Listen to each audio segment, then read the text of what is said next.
everyone. Today I'm here to essentially share, at least from my knowledge, what I've gathered about the Enneagram Instinctual Variant.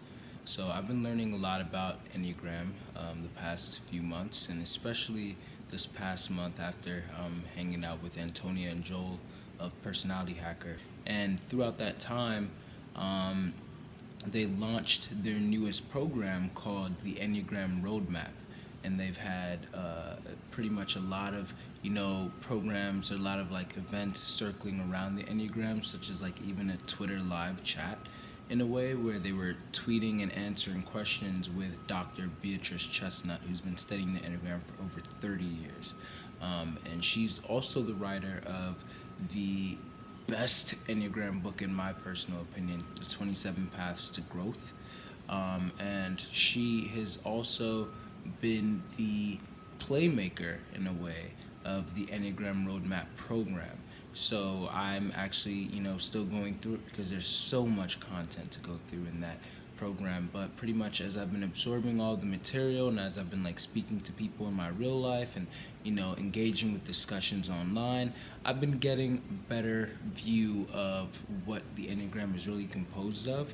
And even though I wouldn't still necessarily say that like I'm like a complete expert or anything, I at least would like to think that I do know enough to be able to help other people who want to know a little bit more about the Enneagram and how to develop their type, and especially most importantly, how to identify their type. And the instinctual variant, or in this video, where I talk a lot about the instinctual sequences, that's incredibly important to knowing exactly what type that you are.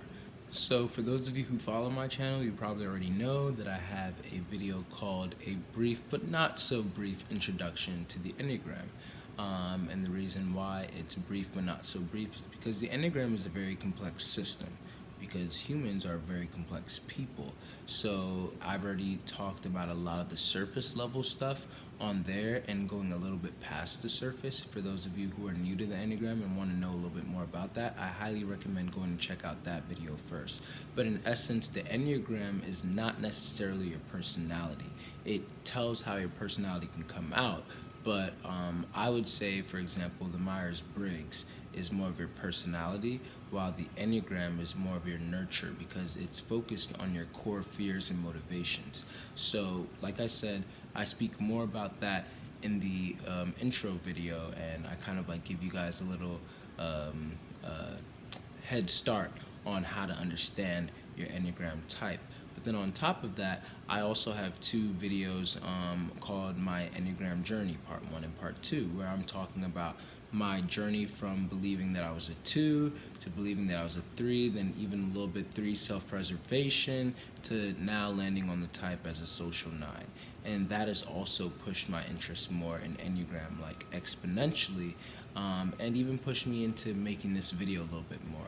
So in the Enneagram Roadmap series, Beatrice Chestnut pretty much goes through not only all of the instinctual variants, but also describes all of the Enneagram types one by one, and then all 27 of the Enneagram types one by one. So I really enjoyed that, because then after that, she also gives tips and full videos on how each Enneagram subtype can grow specifically. And I really love that a lot, because there's 27 different Enneagram subtypes, between every, if you're an Enneagram 2, then you could be a social 2, you could be a self-preservation 2, or you could be a sexual 2. If you are an Enneagram 5, you can be a social 5, you can be a sexual 5, or you can be a self-preservation 5. And that's what this video is pretty much going to be about. It's going to be explaining what those 3 subtypes are, which are called instinctual variants. So the instinctual variants, in essence, like I said, are the subtypes, and they are our animalistic guts, or drives, or energies within us that happen within a dime, and it's our like most go-to instinct. Like that's literally like the best word to be able to use. It's like it's an instinct or an impulse that we all have, and we all have a dominant instinct, which is the one that we even tend to overuse at times, or over focus on at times. Then we have a middle instinct, so a second instinct, which is more balanced, but sometimes it spills over into the third one, which we're about to get into, and sometimes it can be a little bit more overused as well. But usually this one, according to Dr. Beatrice Chestnut, is a little bit more balanced, and sometimes we may even confuse our secondary instinct for our dominant instinct at times. And then we have a repressed instinct, which is the third one in our sequence. So this is what we call the sequence. So you could be a social, self-preservation, sexual. That's your sequence, which is often SOSP, and then you kind of figure that the SX is last, so people don't usually put that third initial there or acronym there. But that's the sequence, and your third one is not just a blind spot. So I know that even I myself, I used to call the third one, that's our blind spot and everything, kind of like a similar fashion to Johari's window. But according to Dr. Beatrice Chestnut, we don't necessarily, you can call it a blind spot, but it's so much more than a blind spot.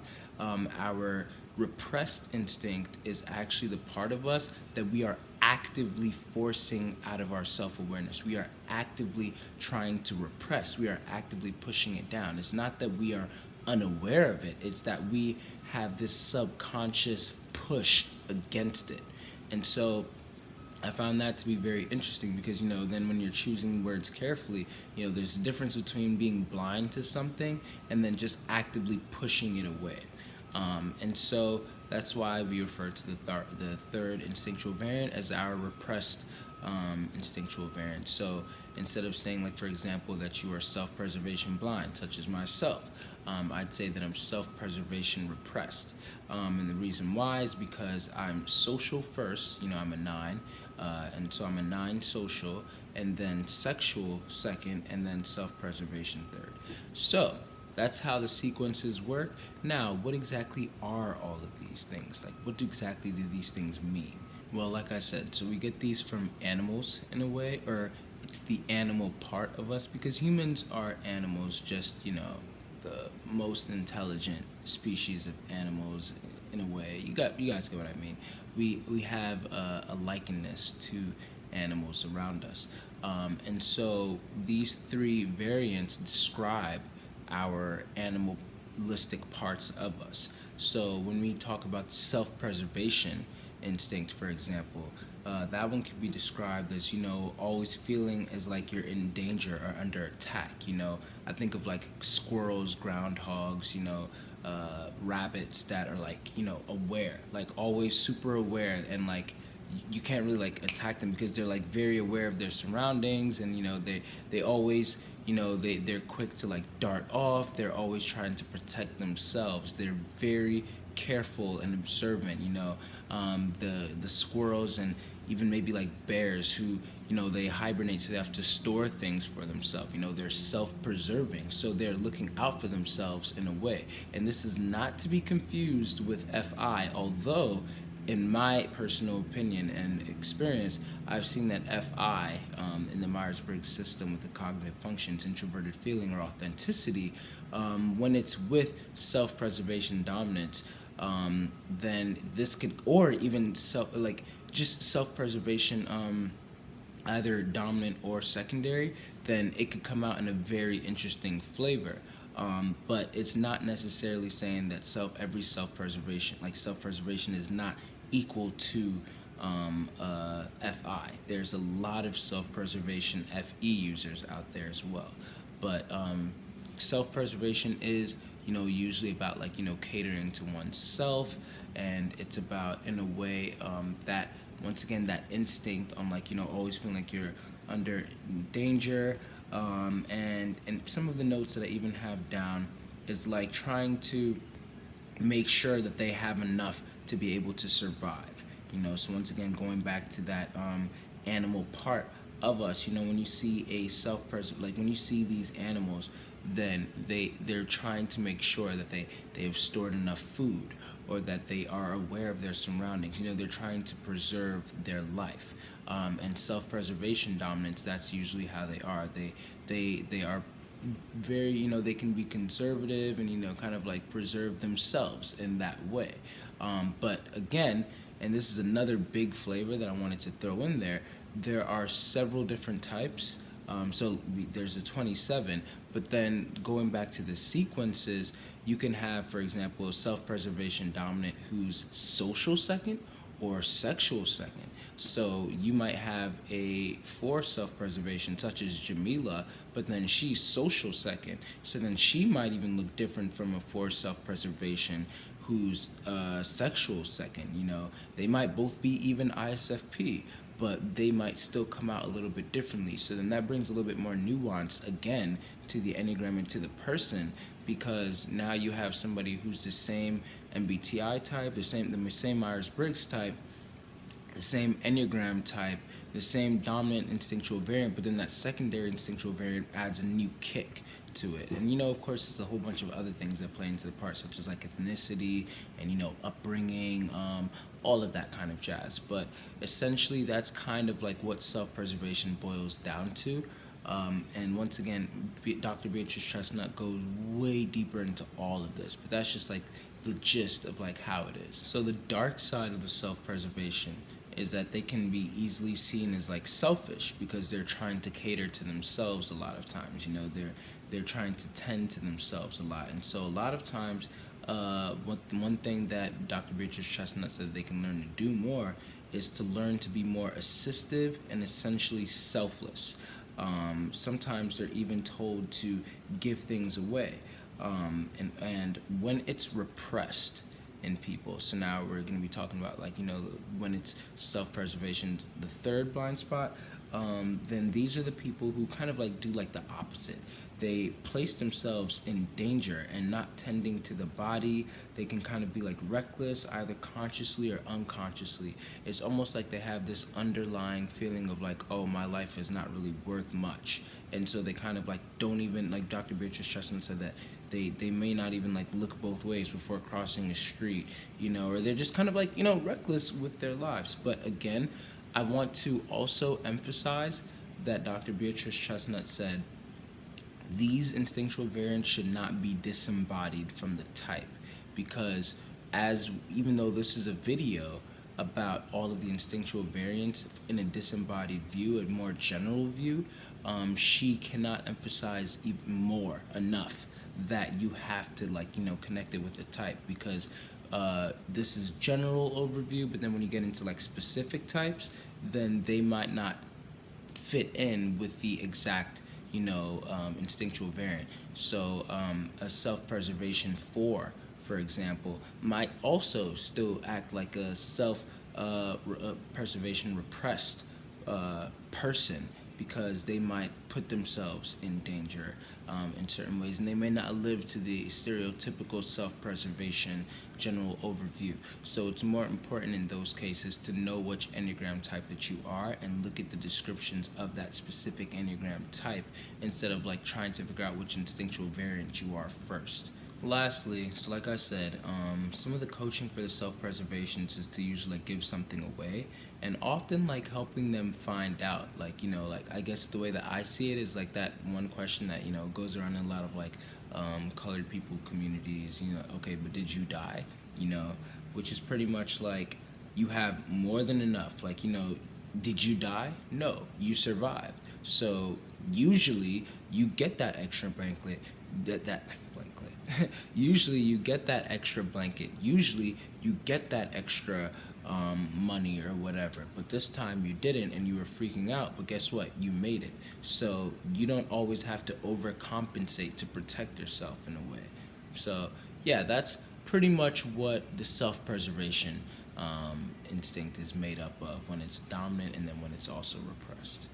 Now for the sexual instinct, this is the part of us that when it's the animal instinct responsible for immediate/impulsive intense mating, especially aggressively to beat out the competition, even if it's temporary. So when you look into the animal kingdom, then you see people like peacocks, for example, where they're trying to in a way show off who they are, and there's kind of this instinct between animals, like even bulls and all types of animals, where it's okay, they see potential mate, and they fight out the competition to mate with that person.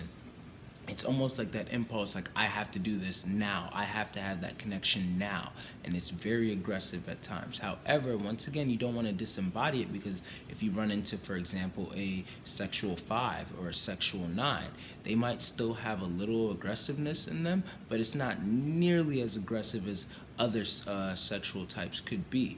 And so you don't want to overgeneralize and then think like, oh, well, I'm not that, aggressive and everything, so I might not be sexual dominant. But at the same time, just like I'll be speaking about later on in the video, you don't want to overgeneralize again and think like, oh yeah, well, I'm kind of aggressive or whatever, so that means I am a sexual dominant. A lot of people think they're sexual dominants when in actuality they're usually just 4s, because 4s are intense to an extent anyway. Or you could be a specific Enneagram type, like specific Myers-Briggs type. Like there's a lot of Myers-Briggs types that are just naturally more aggressive in certain ways, but that doesn't always mean they're sexual. In fact, a lot of them can even be sexual repressed. But this is the animal instinct, pretty much, that is responsible for that immediate impulse and intense mating. They have an intensity in merging and on an instinctual level that is beyond actively working on emotion. It's opportunistic mating. So it's not just, oh, well, I really love my partners and everything. And so, no, it's more like you see the partner and you have this drive to mate with that partner, to like, when you have a romantic partner or even like a friendship, you like have this intense focus on that person that's so overwhelming that like it's almost like nobody else matters. Like you've wrapped yourself around that partner. Shoot, sexual 9s, for example, they pretty much become one with that partner. Their ideas, their feelings, their thoughts, they literally, like, well, not literally, figuratively merge with their partner and like become one and very just soaked up in that partner. Their partner becomes almost their life in a way, almost like an idol. And this is a lot of times like subconscious, and then they have to become aware of this and like remember like who they are and like remember their identity. So once again, this flavors differently with other sexual types, because there could be other sexual types who they don't merge with their partner like that. They could be the ones who just take charge of the whole entire thing. Like maybe like a sexual 4, for example, like they'll probably do like the reverse of what the 9 did. And not necessarily they're separating from their partner, they're still intensely like merging with the partner, but they will not lose themselves in their partner. Instead, they will keep their individuality. So, but there's still that, very intense focus on that one person, on that one mate, on that one friend. And the romantic partner is everything, and that overfocus on them, but it's not always about romance at the same time. So sexual dominants are advised to learn to spread their energy to more people, not to be so intense and fixated on just one or a select few. They can tend to focus their energy so overwhelmingly on that partner or on that friend or on just these couple of people, and they may become like very prone to disappointment because they're expecting so much from these people, when in actuality they should be spreading and dispersing how much they would like to receive from a group of people. There's only so much that one person can give you, and there's only so much that maybe even like a few people can give you. But then when you like kind of are getting your needs met from a community of people, for example, and you still have like those select few that you're really close with, then that keeps you from being prone to like, a lot of like idealizations. For example, like the sexual 5 tends to idealize their partner a lot. They tend to idealize, certain like people and romantic relationships a lot of times, and kind of like have this constant falling into and disappointment when they find out that their partner is not able to, give them everything of which they were thinking their partner was capable of giving them. But when, you learn as a sexual dominant generally speaking, to disperse your energy to more people, then you might not even drive as many people away because, sexual dominance, like Heidi Priebe one time, she said that they usually have this kind of like mindset that you're either super for me or super against me. And I've kind of like seen a lot of that too, when in actuality it's like, because they tend to be very hot, and then self-preservation, according to Beatrice Chestnut, they tend to be like more like warm, like kind of like, in the middle in a way. With the sexuals, they tend to be like very like hot, like you either like, very extreme, like, you dislike me or whatever, or the other extreme where it's like we are just madly like in love, even if it's platonically, and so that's another just gist of what the sexual dominant energy can be like. Now, when the sexual is repressed in a person, so when it's your third instinctual variant, generally speaking, this comes up in not picking up on when others are expressing attraction to you, or when you do notice it, it repels you and makes you uncomfortable in a way. So these are, usually like I think of like self-preservation dominance then, it's kind of like they're just unaware of like when somebody's trying to like mate with them, or when somebody like likes them. And then on top of that, once again, it's not just a blind spot, but like they can be so unaware that their instincts, because all instincts are just like subconscious, their instincts may even like repel them from it. Like if they're sensing like sexual energy being pushed toward their way, and like an energy that's like trying to have like an intense one-on-one, like trying to indicate like, hey, I want you, I'm attracted to you, whatever it might be, then their instincts might actually push them away from that energy without them even knowing that they've been avoiding that person. So or that group of people. So that is another way that the instincts can usually like show up. And like I said, we are usually actively repressing and avoiding our instinct, which is animalistic and moves very quickly. It's being forced out of our awareness, like pushing a beach ball down into the water. That's the way that Joel Markwitt and Dr. Beatrice Chestnut kind of like described it. But yeah, that's some stuff about the sexual instinctual variant, whether it's dominant or whether it's in your repressed spot or sequence.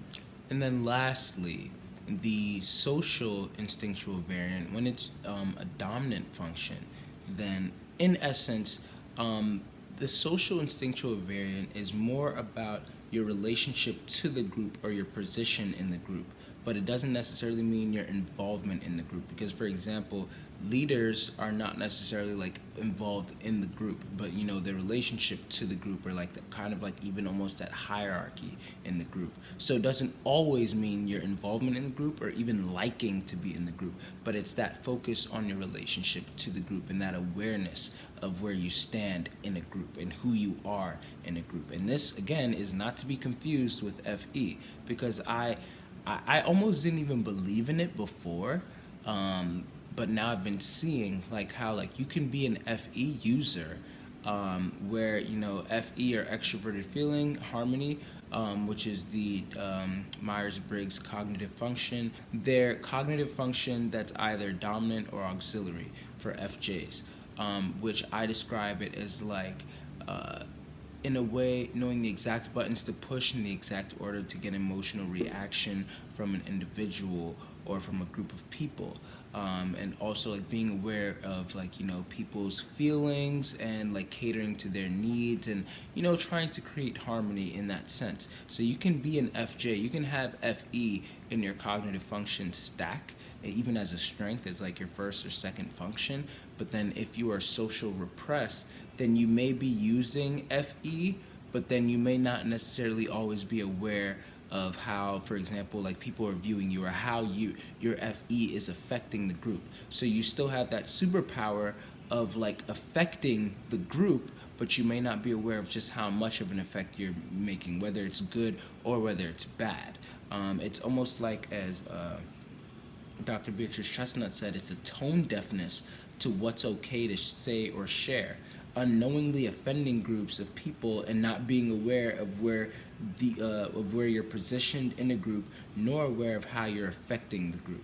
So this is a lot of times, politicians, for example, who might just soil their reputation because they've offended several groups of people and had no idea that they did that. What? I didn't understand how that was even racist in a way, or like I didn't understand how that was going to affect these people. So again, that combination of FE plus being social strong, social dominant, or even social in a secondary instinctual variant sequence, that is a very interesting combination that, especially I myself being an ENFJ and a social 9, I've been exploring it and I've been observing and like other people, how that plays out, and like I've been analyzing myself a lot, and I've been seeing how I've been getting like a lot of like of my FE like fused with my social dominance.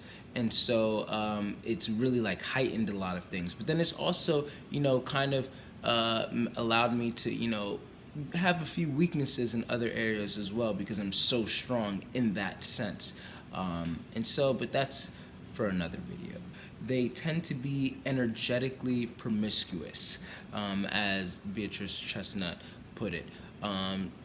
Essentially, that could mean that they are so aware of where they're positioned in the group, and they're so aware of like how things are like affecting the group, generally speaking, that a lot of times they may be giving out a lot of their energy to the group of people because they see it as like like a herd. I think of the Lion King, like how Mufasa, he in my opinion was definitely a social dominant. Like he knew where he stood in the pride, not even just of the lions, but like the whole animal kingdom was like bowing down to him in the pride lands, and he knew exactly like how to run it. He knew about the circle of life, and he knew like like how everything influences each other, and like how the birds influence this, and then and the grass influences this, and like that whole domino thing, and like that intricacy of of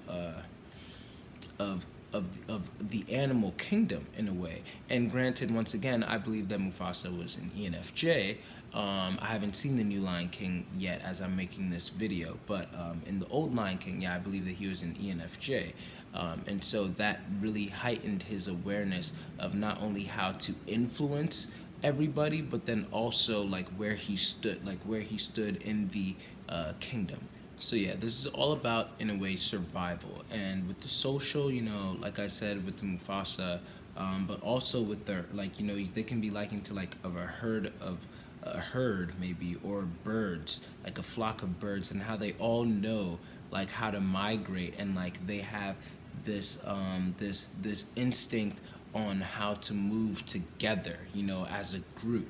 And then wolves, even as they're in a pack, and then they sense danger in the pack, like they have this awareness of the group in a way.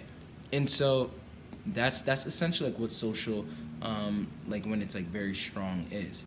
Now when social is repressed, then social it could pretty much be like disassociating from the group, not adding your piece to the collective, being unaware of when you're destroying your reputation, or not even caring when you do, because in a way it's almost like so some social repressed people might literally just be unaware, like, wait, what did I say? Like they didn't know that what they said was offensive, or that it was ruining or damaging their reputation, because they probably like overshared, or they're not sharing at all, or they shared some opinion of theirs that was like not done in a tactful manner, etc.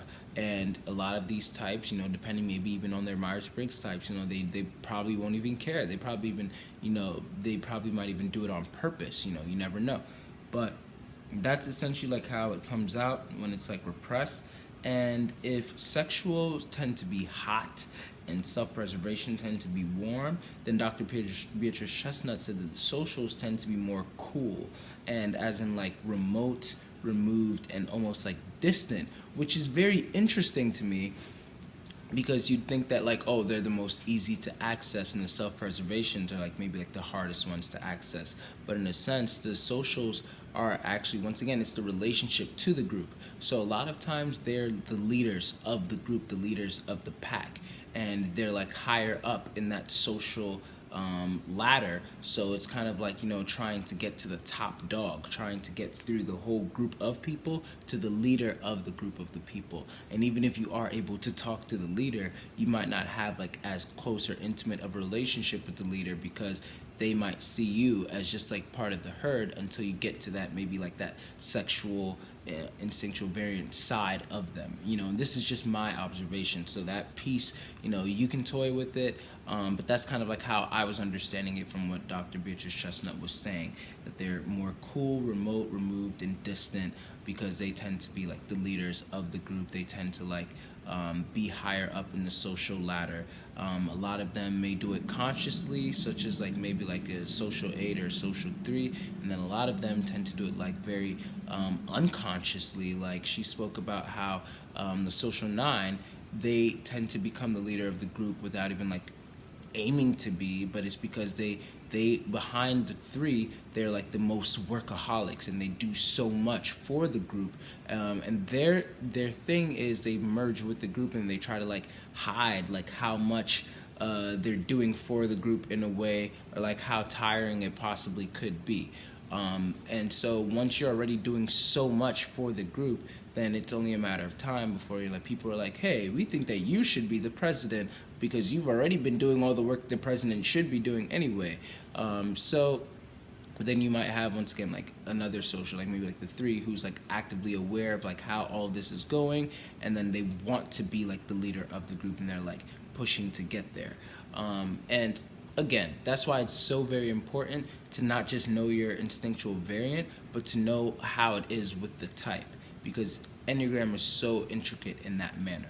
And just a few notes before I throw it in. So I talked about the dark sides a little bit, and I said that the self-preservation can come off a little bit selfish. Well, and these are all from Dr. Beatrice Chestnut, but the dark side of the sexual can be very aggressive, and then the dark side of the social can be very having a God complex. Like if I make a mistake, for example, they use Joel's father, who's an ISFP social 1. And Antonio made a joke like how he believes that if he was to drink alcohol even like once, he's influencing generations of people to become alcoholics in a way. And so social dominance, like, they might feel like they are setting the tone for everybody else.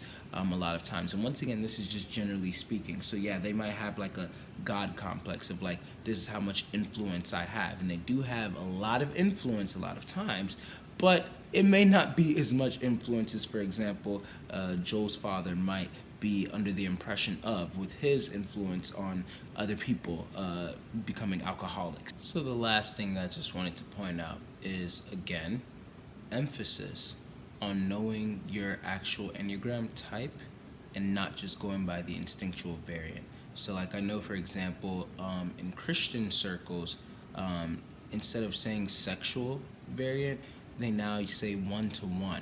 And a lot of people are like, oh, well, I like 1-to-1 talks and everything. Like for example, I prefer 1-to-1 dynamics. And so, I might start to think like, oh, well, then I'm definitely a 1-to-1, or I'm a sexual, and everybody likes to pride themselves on that interpersonal, but in actuality, you have to know how that type is like with that variant is like with the actual type, because it might come out differently. The sexual 4 is very different from the sexual 9. The social 6 is probably different from the social 1. There's different things, but this is just a general overview. And the biggest mistakes that I feel like are probably made is like, a lot of people could think that they're sexuals, but in actuality, they're just 4s. Once again, 4s are just very intense types. And so even if they may be sexual repressed, they still can bring a sort of intensity that makes them think like, oh, well, then I must be a sexual, when in actuality, they're just a 4. Or even a 6 that like may want like, oh, I'm all about merging with my partner and becoming one, but that's because sixes have that fear of not having alliance a lot of times, and so that could actually indicate that you're just a six, a self-preservation six at that, because you're afraid of like losing that partner in a sense, and that's different from the sexual instinctual variant. Then you could be a self-preservation, or you could just be a six. Once again, sixes, they when you learn more about those, they tend to be like they're in a fear triad, and so they tend to have to protect themselves. They tend to think of like what the worst case scenario could be and try to prepare themselves in advance for that. And so that might come off as like self-preservation, when in actuality they could be just a six. But you could also be a self-preservation six, which is generally known as like the most fearful type of all of them. But again, that's for other videos or for your deeper research. And then you could be a social, or you could just be a seven. Even the self-preservation seven could very easily be mistaken for a social, because they're so in tune with networks and everything. They're known as like the mafia kind of people, and it's like, whoa, mafia, but that's like a group and everything. But like with the sevens gluttony, a lot of times they're like very into connecting with people in a way to like sort of like have that security. They're also in the fear triad, so they have that security from there on like okay, this is like, if I'm connected with all of these people, then I'm going to be able to get what I need when I want it, in a way. And so again, that's just a really quick overview, and I just want to emphasize that you guys like really like look into your actual Enneagram types before you look into the instinctual variants, and you don't just go by the instinctual variants and disembodiment of those. Granted, I will be providing links in the description. If it's not there right now, check again soon and it will be there. These are going to be links that I believe are very helpful for you identifying which instinctual variant that you might be in, even which sequence that you might have. But please, do not get so hung up on just the disembodiment of the instinctual variants that you forget to actually look at your actual Enneagram type. Because again, your Enneagram type is going to be more important than your instinctual variant. It's going to be what peppers your instinctual variant. Not every instinctual variant is the same. So that's my video for today. Thanks for listening. Thanks for watching. And let me know what you guys think. Share this knowledge with other people. Be sure to check out the Enneagram brief intro video that I made. Be sure to leave your questions, comments, concerns, and yeah, let me know what you guys think, and give me some more of your experiences as well. I'm still learning about all of this also. And hit me up if you guys want coaching.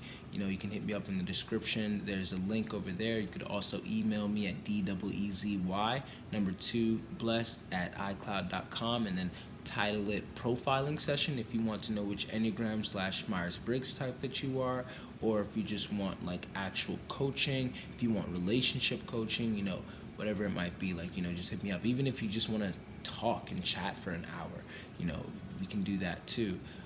So yeah, I think that's about everything, and done.